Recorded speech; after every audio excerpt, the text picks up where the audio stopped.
عبد الملک نے قضا سے خبر دی۔ انہوں نے کہا کہ میں نے ابو سعید رضی اللہ عنہ سے 4 باتیں سنی اور انہوں نے بتلایا کہ میں نے انہیں نبی کریم صلی اللہ علیہ وسلم سے سنا تھا۔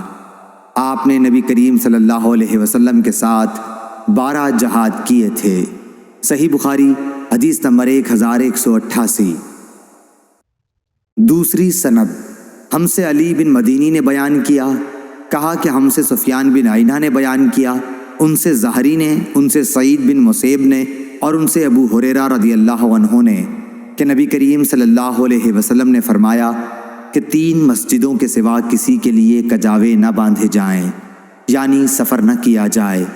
ایک مسجد الحرام، دوسرے رسول اللہ صلی اللہ علیہ وسلم کی مسجد، اور تیسرے مسجد اقصیٰ یعنی بیت المقدس۔ ان 4 باتوں کا بیان آگے آ رہا ہے۔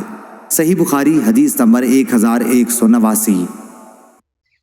امام مالک نے زید بن رباح اور عبید اللہ بن ابی عبداللہ اغر سے خبر دی، انہیں ابو عبداللہ اغر نے اور انہیں ابو ہریرہ رضی اللہ عنہ نے کہ رسول اللہ صلی اللہ علیہ وسلم نے فرمایا کہ میری اس مسجد میں نماز مسجد حرام کے سوا تمام مسجدوں میں نماز سے 1000 درجہ زیادہ افضل ہے۔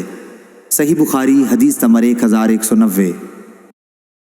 ایوب سختیانی نے خبر دی اور انہیں نافع نے کہ حضرت عبداللہ بن عمر رضی اللہ عنہ چاشت کی نماز صرف 2 دن پڑھتے تھے جب مکہ آتے، کیونکہ آپ مکے میں چاشت ہی کے وقت آتے تھے۔ اس وقت پہلے آپ طواف کرتے اور پھر مقام ابراہیم کے پیچھے 2 رکعت پڑھتے۔ دوسرے جس دن آپ مسجد قباء میں تشریف لاتے، آپ کا یہاں ہر ہفتے کو آنے کا معمول تھا۔ جب آپ مسجد کے اندر آتے تو نماز پڑھے بغیر باہر نکلنا برا جانتے۔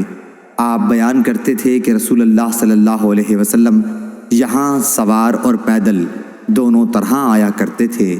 صحیح بخاری حدیث نمبر 1191۔